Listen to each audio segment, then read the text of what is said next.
jungle.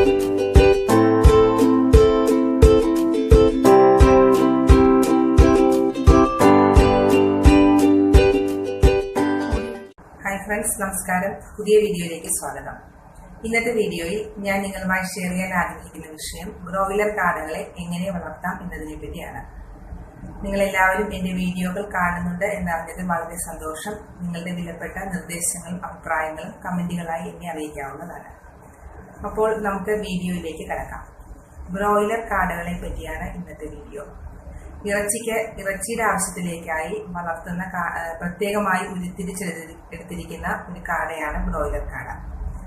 ഇറച്ചിയുടെ ആവശ്യത്തിലേക്കായി സാധാരണ നമ്മൾ മുട്ടക്കാടകളുടെ മെയിലിനെയും പൂവൻ കാടകളെയും ഉപയോഗിക്കാറുണ്ട്. മുട്ടക്കാടയുടെ പൂവൻ കാടകളെ ഇറച്ചിക്കായി നമ്മൾ ഉപയോഗിക്കുമ്പോൾ ഏകദേശം 6 ആഴ്ച പ്രായം വരെ ഇവരെ വളർത്തിയതിനു ശേഷമാണ് നമ്മൾ ഉപയോഗിക്കുന്നത്.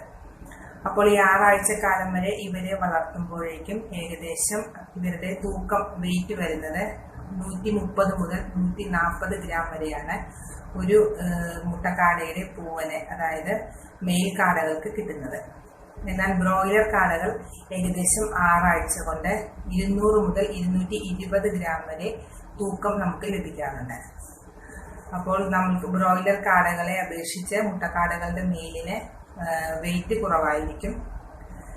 6 ആഴ്ചക്കാലത്തെ വളർച്ചയ്ക്ക് ശേഷം മാക്സിമം തൂക്കം വരുന്നത് 130 മുതൽ 140 ഗ്രാം. അതിൽ നിന്ന് നമ്മൾ ഡ്രസ് ചെയ്ത് മീറ്റായിട്ട് എടുത്തു കഴിഞ്ഞാൽ കിട്ടുന്നത് 100 മുതൽ 110 ഗ്രാം വരെയാണ് മുട്ടക്കാടകളുടെ പൂവൻ കാടകളുടെ വെയിറ്റ് ലഭിക്കുന്നത്. എന്നാൽ ബ്രോയിലർ കാടകൾ 6 ആഴ്ച കൊണ്ട് 200 മുതൽ 220 ഗ്രാം വരെ തൂക്കം നമുക്ക് ലഭിക്കുന്നുണ്ട്. അപ്പോൾ നമുക്ക് ബ്രോയിലർ കാടകളുടെ തീറ്റ ചിലവ് എത്ര രൂപ വരും, അത് വളർത്തിയാൽ നമുക്ക് ഒരു കാടയിൽ നിന്ന് എത്ര രൂപ വരുമാനം ലഭിക്കും, ഇങ്ങനെയുള്ള പല കാര്യങ്ങളും അറിയാൻ ഒത്തിരി പേർക്ക് ആഗ്രഹമുണ്ട്. അപ്പോൾ അതിനെ പറ്റിയുള്ള വിശദമായ ചില കാര്യങ്ങളിലേക്ക് നമുക്ക് കിടക്കാം. ബ്രോയിലർ കാടകളെ വളർത്തുമ്പോൾ സാധാരണഗതിയിൽ 4 ആഴ്ച മുതൽ 6 ആഴ്ച വരെയുള്ള പ്രായത്തിലാണ് ഇവർക്ക് തൂക്കം കൂടുതൽ ലഭിക്കുന്നത്. അപ്പോൾ നമ്മൾ 4 ആഴ്ച മുതൽ 6 ആഴ്ച വരെ ഉള്ള പ്രായത്തിലുള്ള കാടകളെയാണ് ഇറച്ചിയുടെ ആവശ്യത്തിലേക്കായി കൊടുക്കുന്നത്. അപ്പോൾ 1000 കാടകളെ നമ്മൾ ബ്രൂഡ് ചെയ്യുകയാണ് എന്നുണ്ടെങ്കിൽ 4 ആഴ്ച കഴിഞ്ഞ് അല്ലെങ്കിൽ 5 ആഴ്ച ആകുമ്പോഴേക്കും എല്ലാ കാടകളെയും കൂടെ ഒരുമിച്ച് നമുക്ക് വിൽപ്പനയ്ക്കായി കൊടുക്കാൻ സാധിക്കുകയില്ല. കാരണം ഇവയ്ക്ക് എല്ലാത്തിനും തന്നെ ഒരേ തൂക്കം ഒരേ സമയത്ത് വരികയില്ല. ആദ്യം കുറച്ച് കാടകൾക്ക് നല്ല വെയിറ്റ് ഉണ്ടാകും, ബാക്കി വീണ്ടും സമയമെടുക്കും വളർച്ചയെത്താനായിട്ട്. അപ്പോൾ അങ്ങനെ നോക്കുമ്പോഴേക്കും ഒരു കാട നമ്മൾ അവയെ മാർക്കറ്റ് ചെയ്യാനുള്ള സമയം ആകുന്നത് വരെ അവ എടുക്കുന്ന തീറ്റയുടെ ഒരു കണക്ക് നോക്കുമ്പോൾ 1/2 കിലോ മുതൽ 3/4 കിലോ തീറ്റ വരെ ഒരു കാട ഉപയോഗിക്കും. അപ്പോൾ നമ്മൾ ഇതിന്റെ ലാഭ കണക്ക് നോക്കുമ്പോൾ ഇവരുടെ തീറ്റ ചിലവ് 1/2 കിലോ മുതൽ 3/4 കിലോ വരെ സ്റ്റാർട്ടറാണ്. അതും നല്ല ക്വാളിറ്റിയുള്ള സ്റ്റാർട്ടർ കൊടുത്താൽ മാത്രമേ ഇവയ്ക്ക് നമ്മൾ ഉദ്ദേശിക്കുന്ന തൂക്കം ഉദ്ദേശിക്കുന്ന കാലയളവിനുള്ളിൽ ലഭിക്കുകയുള്ളൂ. അത് പ്രത്യേകം ശ്രദ്ധിക്കേണ്ടതാണ്. പിന്നെ വൈറ്റമിൻസോ അങ്ങനെയുള്ള സപ്ലിമെന്റ്സ് കൊടുക്കുന്ന ആൾക്കാരാണെങ്കിൽ അതിന്റെ ചിലവ് കൂടി നമ്മൾ ഈ മുട്ടക്കാടയുടെ ഉൽപാദനത്തിന് വരുന്ന പ്രൊഡക്ഷൻ കോസ്റ്റിൽ ആ ഒരു ചിലവ് കൂടി നമ്മൾ ഉൾപ്പെടുത്തണം. പിന്നെ വരുന്ന ചിലവ് എന്ന് പറഞ്ഞു കഴിഞ്ഞാൽ കുഞ്ഞിനെ വാങ്ങുന്ന ചിലവ് വരുന്നുണ്ട്. ഏകദേശം 10 രൂപയോളം ഇപ്പോൾ മാർക്കറ്റ് വില ബ്രോയിലർ കാടയുടെ ഡേ ഓൾഡ് കുഞ്ഞുങ്ങൾക്ക് ഏകദേശം 10 രൂപ ഇന്ന് മാർക്കറ്റ് വില ഉണ്ട്. അപ്പോൾ നമ്മൾ 10 രൂപ കൊടുത്ത് കുഞ്ഞിനെ വാങ്ങി ഏകദേശം 3/4 കിലോയോളം തീറ്റ നൽകി അഡീഷണലായി നമ്മൾ വൈറ്റമിൻസും കൂടി കൊടുത്തു കഴിയുമ്പോഴുള്ള കോസ്റ്റാണ്. ഇതെല്ലാം കൂടി കാൽക്കുലേറ്റ് ചെയ്യുമ്പോൾ വരുന്ന ഒരു തുകയാണ് നമ്മുടെ പ്രൊഡക്ഷൻ കോസ്റ്റ്. പക്ഷെ നമ്മൾ ഇതിനെ മാർക്കറ്റ് ചെയ്യുമ്പോൾ നമുക്ക് ലഭിക്കുന്ന ആ ഒരു വിലയും കൂടി നമ്മൾ ഇതിലേക്ക് നോക്കുക. ഇറച്ചിക്കാടയുടെ ഇപ്പോഴത്തെ ഒരു മാർക്കറ്റ് വില എന്ന് പറയുന്നത് ഏകദേശം 30 രൂപയാണ്. ലൈവായിട്ട് നമ്മൾ മാർക്കറ്റ് ചെയ്യുമ്പോൾ ഒരു കാടയ്ക്ക് ലഭിക്കുന്നത് ഏകദേശം 30 രൂപയാണ്. ഇപ്പോൾ നമുക്ക് അല്ലാതെ തന്നെ മാർക്കറ്റ് ചെയ്യാനുള്ള മറ്റ് സൗകര്യങ്ങൾ പ്രയോജനപ്പെടുത്താവുന്നതാണ്. ഉദാഹരണമായി നമ്മൾ തനിയെ ഡ്രസ് ചെയ്ത് ക്ലീൻ ചെയ്ത് ഇവരെ കൊടുക്കുകയാണെങ്കിൽ ഒരു പീസിന് 50 രൂപ കിട്ടും. അപ്പോൾ ഡയറക്റ്റ് നമ്മൾ മാർക്കറ്റ് ചെയ്താൽ ആ ഒരു കട്ടിങ് ചാർജ് ഇതെല്ലാം നമ്മൾ തനിയെ ചെയ്യുകയാണെങ്കിൽ 50 രൂപ ഏകദേശം ഒരു കാടയ്ക്ക് നമുക്ക് ലാഭം കിട്ടുന്നതാണ്. അപ്പോൾ നിങ്ങൾ ഈ ബ്രോയിലർ കാട ചെയ്യുമ്പോൾ ഈ കോസ്റ്റ് എല്ലാം ഒന്ന് കാൽക്കുലേറ്റ് ചെയ്യുക. പ്രൊഡക്ഷൻ കോസ്റ്റ്, അതായത് കുഞ്ഞിന്റെ വില പ്ലസ് തീറ്റ പ്ലസ് വൈറ്റമിൻസ്, പിന്നെ നമ്മൾ ശ്രദ്ധിക്കാതെ പോകുന്ന കാര്യം ഈ ബ്രൂഡിങ്ങിന്റെ കറണ്ട് ചാർജ്, ഇതെല്ലാം ഒന്ന് നോക്കി പ്രൊഡക്ഷൻ കോസ്റ്റ് എത്ര വരുന്നുണ്ട് എന്ന് കണക്കാക്കുക. മാർക്കറ്റ് ചെയ്യുന്ന മെത്തേഡ് നോക്കുക. ഡയറക്റ്റ് മാർക്കറ്റിംഗ് ആണോ അല്ലെങ്കിൽ നമ്മൾ ഇത് ലൈവായിട്ട് കൊടുക്കുകയാണോ, അങ്ങനെ നോക്കുക.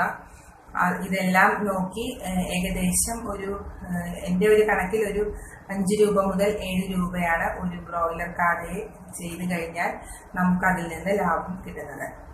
പിന്നെ താരതമ്യേന മുട്ടക്കാടയുടെ കുഞ്ഞുങ്ങളെ ബ്രൂഡ് ചെയ്യുന്നതുമായി കമ്പയർ ചെയ്യുമ്പോൾ, താരതമ്യപ്പെടുത്തുമ്പോൾ ബ്രോയിലർ കാടയുടെ കുഞ്ഞുങ്ങളുടെ മരണനിരക്കും വളരെ കൂടുതലായി തോന്നിയിട്ടുണ്ട്. സാധാരണഗതിയിൽ 1000 കാടയെ നമ്മൾ മുട്ടക്കാടയുടെ കുഞ്ഞുങ്ങളെ ബ്രൂഡ് ചെയ്താൽ 10 to 15% ഒരു ഡെത്ത് റേറ്റ് ഉണ്ടാകും, മരണനിരക്ക് അത്രയും ഉണ്ടാകും. പക്ഷെ ബ്രോയിലർ കാടകളിൽ അതിൽ കൂടുതലായിട്ടാണ് അനുഭവപ്പെട്ടിട്ടുള്ളത്. അപ്പോൾ അതും ഒന്ന് ശ്രദ്ധിക്കേണ്ടതാണ്. തുടക്കക്കാരായിട്ടൊക്കെ ഉള്ളവർ ആദ്യം കുറച്ച് ക്വാണ്ടിറ്റി മാത്രം ഒന്ന് ചെയ്തു നോക്കുക. അതിനുശേഷം നമുക്കത് കൂടുതലായി ചെയ്യാൻ സാധിക്കുന്നുണ്ട്, മാർക്കറ്റ് കണ്ടെത്താൻ സാധിക്കുന്നുണ്ട്. മാർക്കറ്റ് ഞാൻ പറഞ്ഞ രീതിയിൽ കട്ട് ചെയ്ത് കൊടുക്കാൻ പറ്റുകയാണ് എന്നുണ്ടെങ്കിൽ കുറച്ചുകൂടി ഞാൻ പറഞ്ഞതിലും കൂടുതൽ ലാഭം നിങ്ങൾക്ക് കണ്ടെത്താൻ സാധിക്കും. അത് ഓരോ ഏരിയയെ ബേസ് ചെയ്താണ് ഇരിക്കുന്നത്. ബ്രോയിലർ കാടയുടെ കുഞ്ഞുങ്ങളെ തനിയെ ഉൽപ്പാദിപ്പിക്കാൻ സാധിച്ചു കഴിഞ്ഞാൽ നമുക്ക് ഏകദേശം ഉൽപാദന ചെലവ്, ഒരു കുഞ്ഞിനെ നമ്മൾ പുറത്തുനിന്ന് വാങ്ങുന്ന ആ ഒരു വില നോക്കിയാൽ സ്വന്തമായി ഇൻക്യുബേറ്ററൊക്കെ ഉണ്ട്, നമുക്ക് തനിയെ ഒരു മുട്ട വിരിയിച്ച് ഉൽപ്പാദിപ്പിക്കാൻ സാധിക്കും എന്നുണ്ടെങ്കിൽ ഏകദേശം 4 രൂപ 5 രൂപ നിരക്കിൽ നമുക്ക് ഒരു കുഞ്ഞിനെ ഉൽപ്പാദിപ്പിച്ചെടുക്കാവുന്നതാണ്. അതിനായി നമ്മൾ ചെയ്യേണ്ടത് അതിൻ്റെ തന്നെ പേരന്റ് സ്റ്റോക്കിനെ സെറ്റ് ചെയ്യുക, അവർക്ക് തീറ്റയൊക്കെ നൽകി ഒരു മുട്ട ഉൽപ്പാദിപ്പിച്ച് അത് ഇൻക്യുബേറ്ററിൽ വെച്ച് വിരിയിച്ചെടുക്കുമ്പോൾ ഏകദേശം നമുക്ക് ചിലവ് വരുന്നത് 5 രൂപയാണ്. അപ്പോൾ നമ്മുടെ പ്രൊഡക്ഷൻ കോസ്റ്റ് 5 രൂപയിൽ നിൽക്കും. പുറത്തുനിന്ന് നമ്മൾ കുഞ്ഞുങ്ങളെ വാങ്ങുകയാണെങ്കിൽ 10 രൂപയാണ് നിരക്ക്. അപ്പോൾ അതും കൂടി ഒന്ന് ശ്രമിച്ചു നോക്കുക. സാധാരണ ഇതിന്റെ കുഞ്ഞുങ്ങളെ കൂടുതലായും തമിഴ്നാട്ടിൽ നിന്നാണ് കിട്ടുന്നത്. നമ്മുടെ കേരളത്തിൽ അധികം ഇത് പ്രചാരത്തിലില്ലെന്നാണ് എൻ്റെ ഒരു അറിവ്. അപ്പോൾ അങ്ങനെ തമിഴ്നാട്ടിൽ നിന്നാണ് കൂടുതലായും ബ്രോയിലർ കാടയുടെ കുഞ്ഞുങ്ങൾ വരുന്നത്. അപ്പം ഒന്ന് പരീക്ഷിക്കുക. കുറച്ച് ക്വാണ്ടിറ്റികൾ പ്രത്യേകം ശ്രദ്ധിക്കേണ്ടത്, ആദ്യമായിട്ടൊക്കെ ബ്രോയിലർ കാട ചെയ്യുന്നവരാണെങ്കിൽ വളരെ ശ്രദ്ധിക്കേണ്ട ഒരു കാര്യം, ഇവരെ നമുക്ക് കൃത്യസമയത്ത് മാർക്കറ്റ് ചെയ്യാൻ പറ്റുമോ എന്നുള്ളത് പ്രത്യേകം ശ്രദ്ധിക്കേണ്ട ഒരു കാര്യമാണ്. കാരണം മറ്റ് കാടകളെ അപേക്ഷിച്ച് ഇവർ തീറ്റ കൂടുതൽ എടുക്കുന്നത് കൊണ്ട് 1000-2000 കുഞ്ഞുങ്ങളൊക്കെ ഇട്ടിട്ട് നിങ്ങൾക്കത് മാർക്കറ്റ് ചെയ്യാൻ പറ്റാതെ പോയാൽ തീറ്റ ചെലവ് നമുക്ക് വലിയൊരു ബാധ്യതയായി മാറും. അപ്പോൾ അത് ശ്രദ്ധിക്കുക. മാർക്കറ്റ് ഉള്ള സ്ഥലങ്ങളാണ്. ഡെയിലി ഇത്ര ക്വാണ്ടിറ്റി നിങ്ങൾക്ക് മാർക്കറ്റ് ചെയ്യാൻ സാധിക്കും എന്ന് ഉറപ്പുണ്ടെങ്കിൽ കൂടുതൽ ക്വാണ്ടിറ്റി ചെയ്യുക. പരീക്ഷണാടിസ്ഥാനത്തിൽ ചെയ്യുന്നവർ ആദ്യമേ കുറച്ച് കുഞ്ഞുങ്ങളെ മാത്രം വെച്ചിട്ട് കുറച്ച് കുഞ്ഞുങ്ങളെ എടുത്ത് ഒന്ന് പരീക്ഷിച്ച് നോക്കുക. വിജയിച്ചാൽ നിങ്ങൾക്ക് കൂടുതലായി ചെയ്യാവുന്നതാണ്. എൻ്റെ ഒരു എക്സ്പീരിയൻസിൽ എനിക്കൊരു 5 രൂപ മുതൽ 7 രൂപയാണ് ഒരു ബ്രോയിലർ കാടയിൽ നിന്ന് ലാഭം കിട്ടുന്നതായി തോന്നിയിട്ടുള്ളത്. അപ്പോൾ ഓരോരുത്തർക്കും ഓരോ മെത്തേഡായിരിക്കുന്നത്. അപ്പോൾ അതനുസരിച്ച് നിങ്ങൾക്ക് ഉചിതം പോലെ ചെയ്ത് നോക്കി ബ്രോയിലർ കാടയുടെ ഈ രീതികളും പരീക്ഷിക്കാവുന്നതാണ്. അപ്പോൾ ഞാൻ ഇതുവരെ പോസ്റ്റ് ചെയ്ത വീഡിയോകളൊക്കെ നിങ്ങൾ കാണുന്നുണ്ടെന്ന് വിശ്വസിക്കുന്നു. ഒത്തിരി പേര് എന്നെ വിളിക്കാറുണ്ട്, വളരെ സന്തോഷം. ഇങ്ങനെ തീർച്ചയായും നിങ്ങളുടെ സപ്പോർട്ട് ഞങ്ങളെപ്പോലുള്ളവർക്ക് വളരെ അത്യാവശ്യമാണ്. അപ്പോൾ വീഡിയോകളൊക്കെ കണ്ടിട്ട് പലരും കൃഷി ആരംഭിച്ചതായി എന്നെ അറിയിച്ചു. വളരെ സന്തോഷം. എല്ലാവരും നല്ല രീതിയിൽ തന്നെ കൃഷികളുമായി മുന്നോട്ട് പോകാൻ ശ്രമിക്കുക. നിങ്ങൾക്ക് എപ്പോൾ വേണമെങ്കിലും നിങ്ങളുടെ സംശയങ്ങൾ വിളിച്ചു ചോദിക്കുകയോ കമന്റ് ഇടുകയോ അങ്ങനെ നിങ്ങൾക്ക് എന്ത് സഹായം ആവശ്യമുണ്ടെങ്കിലും സമീപിക്കാവുന്നതാണ്. കാടകൃഷിയെക്കുറിച്ചുള്ള കൂടുതൽ അറിവുകളുമായി ഇനിയും പുതിയ വീഡിയോകളുമായി ഞാൻ നിങ്ങളെ സമീപിക്കുന്നതാണ്. അപ്പോൾ നിങ്ങൾ ഇതുവരെ എൻ്റെ ചാനൽ സബ്സ്ക്രൈബ് ചെയ്തിട്ടില്ല എന്നുണ്ടെങ്കിൽ എൻ്റെ ചാനൽ സബ്സ്ക്രൈബ് ചെയ്യുക. വീണ്ടും അടുത്തൊരു വീഡിയോയിൽ ഉടനെ കാണാം.